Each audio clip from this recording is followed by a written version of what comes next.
ভাঙড়ের তৃণমূল নেতা রাজ্জাক খান খুনে গ্রেফতার তৃণমূল নেতা। তৃণমূলের অঞ্চল সভাপতি খুনে 3 দিনের মাথায় জালে দলেরই নেতা ধৃত মোফাজ্জল মোল্লা খুনের মাস্টারমাইন্ড, এমনটাই দাবি পুলিশ সূত্রে। ওকে কুপিয়ে এবং গুলি করে ওকে খুন করেছে, বেশ কয়েকটা গুলি ভাইরাল হয়েছে যে ভিডিও আপনারা দেখতে পাচ্ছেন। শওকত মোল্লার পেছনেই দেখা যাচ্ছে একদম মোফাজ্জল মোল্লা। এখনো পর্যন্ত আমি নিজেই খুব বিভৎস অবস্থা, খুব সাংঘাতিক অবস্থা, বলতে পারছি না।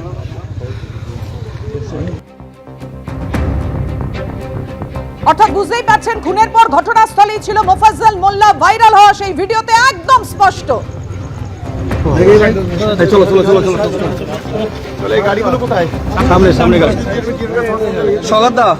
বলছি একেবারে সন্ধ্যায় রাতে এইরকম একটি ঘটনা, কি বলবেন? আজকেই তো মিটিং করলেন তানাকে নিয়ে। একেবারে খালপাড়ে ওকে কুপিয়ে এবং গুলি করে ওকে খুন করেছে, বেশ কয়েকটা গুলি। তৃণমূল বিধায়ক শওকত মোল্লার পেছনেই দাঁড়িয়েছিল মোফাজ্জল মোল্লা। এই মোফাজ্জলকেই পুলিশ গ্রেফতার করেছে রাজ্জাক খান খুনে। এই মোফাজ্জল মোল্লা যাকে আপনারা দেখতে পাচ্ছেন, ক্যানিং পূর্বে তৃণমূল বিধায়ক শওকত মোল্লার ঠিক পেছনেই রয়েছেন মোফাজ্জল মোল্লা, যাকে গ্রেফতার করেছে পুলিশ। খুনের সময়ও ঘটনাস্থলে ছিল ধৃত মোফাজ্জল মোল্লা। পুলিশ সূত্রে এমনই খবর।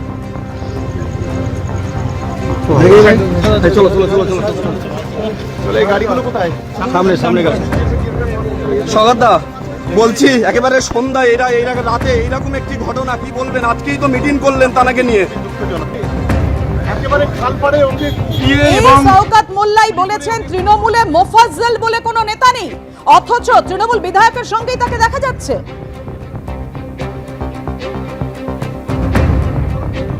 আমি অতটা দেখিনি, আমি নিজেই খুব বিভৎস অবস্থা, খুব সাংঘাতিক অবস্থা, বলতে পারছি না।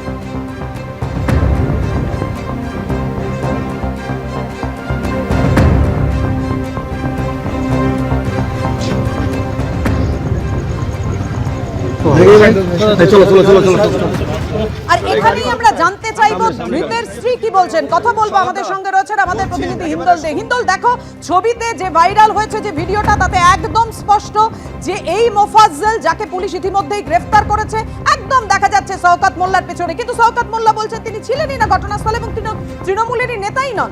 এক্ষেত্রে অত্যন্ত গুরুত্বপূর্ণ মোফাজ্জলের স্ত্রীর বক্তব্য। তিনি কি বলছেন?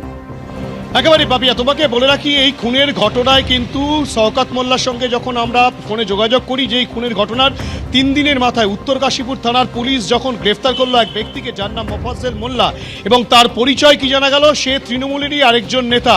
সেও কিন্তু চালতাবেড়ি অঞ্চলের নেতা, সেও রাজ্জাক খান যে খুন হয়েছে তার বাড়ির ঠিক কাছেই তার বাড়ি।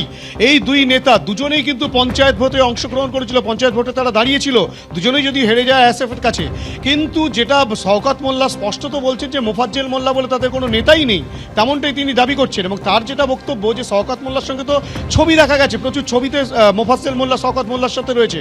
সেই তৃণমূল বিধায়ক শওকত মোল্লা তিনি বলছেন যে ছবি তো 1000 জনের সঙ্গে থাকতে পারে, অনেকের সাথেই থাকতে পারে, তার মানে তিনি নেতা নন।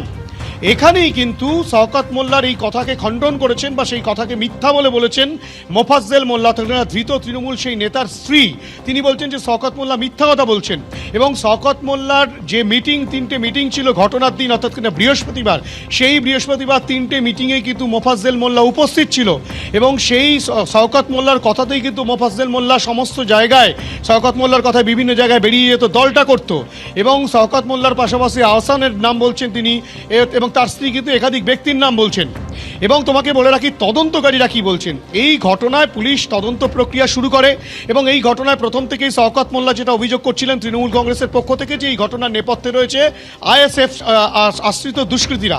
কিন্তু যখন গ্রেপ্তার হলো, গ্রেপ্তারের পরে দেখা গেল যে আইএসএফের কোনো কর্মী সমর্থক কিন্তু গ্রেপ্তার হননি, হয়েছেন তৃণমূলেরই এক নেতা মোফাজ্জল মোল্লা। এবং পুলিশ যেটা বলছে, টাওয়ার ডাম্পিং এবং টাওয়ার লোকেশন থেকে তারা যেটা বলছেন যে ঘটনার সময়, সেই সময় কিন্তু এই মোফাজ্জল মোল্লা খুনের ঘটনার সময় প্লেস অফ অকারেন্সে উপস্থিত ছিল। সেই কিন্তু বাকিদেরকে কাজে লাগিয়ে, যেখানে দুষ্কৃতীর সংখ্যা 4 থেকে 5 জন ছিল বলে পুলিশ মনে করছে প্রাথমিক তদন্তে, তাদেরকে কাজে লাগিয়ে গুলি করে কুপিয়ে খুনের ঘটনা ঘটায়। এবং সেই খুনের ঘটনা যখন পর্যবসিত হয়ে যায়, অর্থাৎ খুনের ঘটনা ঘটে যায়, তখন কিন্তু এই মোফাজ্জেল অভিযুক্ত ব্যক্তি সেই ঘটনাস্থল থেকে, শিরিষতলা থেকে আবারও সামান্য দূরেই যে বিজয়গঞ্জ বাজার, সেই বিজয়গঞ্জ বাজারে চলে যায়। এবং এই খুনের ঘটনাটা যখন রটে যায়, সমস্ত জায়গায় সবাই জানাজানি হয়ে যায়, যখন পুলিশ এবং এই তৃণমূল নেতৃত্ব শওকত মোল্লা সহ তারা যখন ঘটনাস্থলে যান, শিরিষতলায় যেখানে রেজ্জাক খানের দেহ পড়েছিল, সেইখানেই কিন্তু এই মোফাজ্জেল মোল্লাকে দেখা যাচ্ছে কার সঙ্গে না, তৃণমূলের বিধায়ক শওকত মোল্লার পিছনেই তিনি দাঁড়িয়েছিলেন। এবং সেখানে তিনি এমন একটা ভাব নিয়ে দাঁড়িয়েছিলেন, তিনি গোটা বিষয়টি জানেনই না, কি ঘটেছে দেখতে তিনি এসছেন। কিন্তু পুলিশ যেটা বলছে যে গোটা ঘটনার মাস্টার মাইন্ড তৃণমূলের এই নেতা মোফাজ্জেল মোল্লা, এবং এই মোফাজ্জেল মোল্লার সঙ্গে রেজ্জাকের একটা দ্বন্দ্ব ছিল। এই শুধু মোফাজ্জেল মোল্লা নয়, তার সঙ্গে আরো বেশ কয়েকজনের নাম পুলিশ জানতে পেরেছে। একেবারে তুমি যেটা বলছো, পুলিশের বক্তব্য অবশ্যই তোমার কাছ থেকে আরো বিস্তারিত ভাবে জানবো। খুনির কোনো জাত হয় না। আমরা এফআইআর এ কোনো নাম দিইনি, আমরা প্রকৃত খুনিদের অ্যারেস্ট করার কথা বলেছিলাম। পুলিশকে ধন্যবাদ জানাবো, যেই হোক না কেন তার দৃষ্টান্তমূলক শাস্তি এবং তার ফাঁসি চাই। আমরা ফাঁসি চাই, শাস্তি তো দূরের কথা, ফাঁসি চাই। এর সঙ্গে যে বা যারা জড়িত আছে এবং এর উৎস কোথায় সেটাকেও খুঁজে বের করতে হবে, এর পিছনে কারা আছে এগুলো খুঁজে বের করতে হবে। এখন তৃণমূলের কোনো গোষ্ঠীতন্ত্রের কোনো বিষয় এখানে নেই।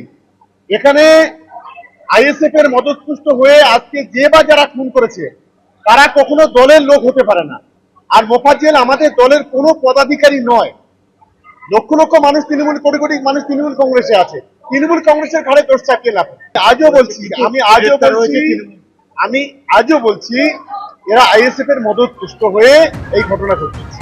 অর্থাৎ শুনলেন ধৃতের স্ত্রী যা বলছেন, তা পুরো উল্টো কথা বলছেন। একেবারে 180 ডিগ্রি ঘুরে গিয়ে শওকত মোল্লা বলছেন তৃণমূলের সঙ্গে মোফাজ্জলের কোনো সম্পর্কই নেই।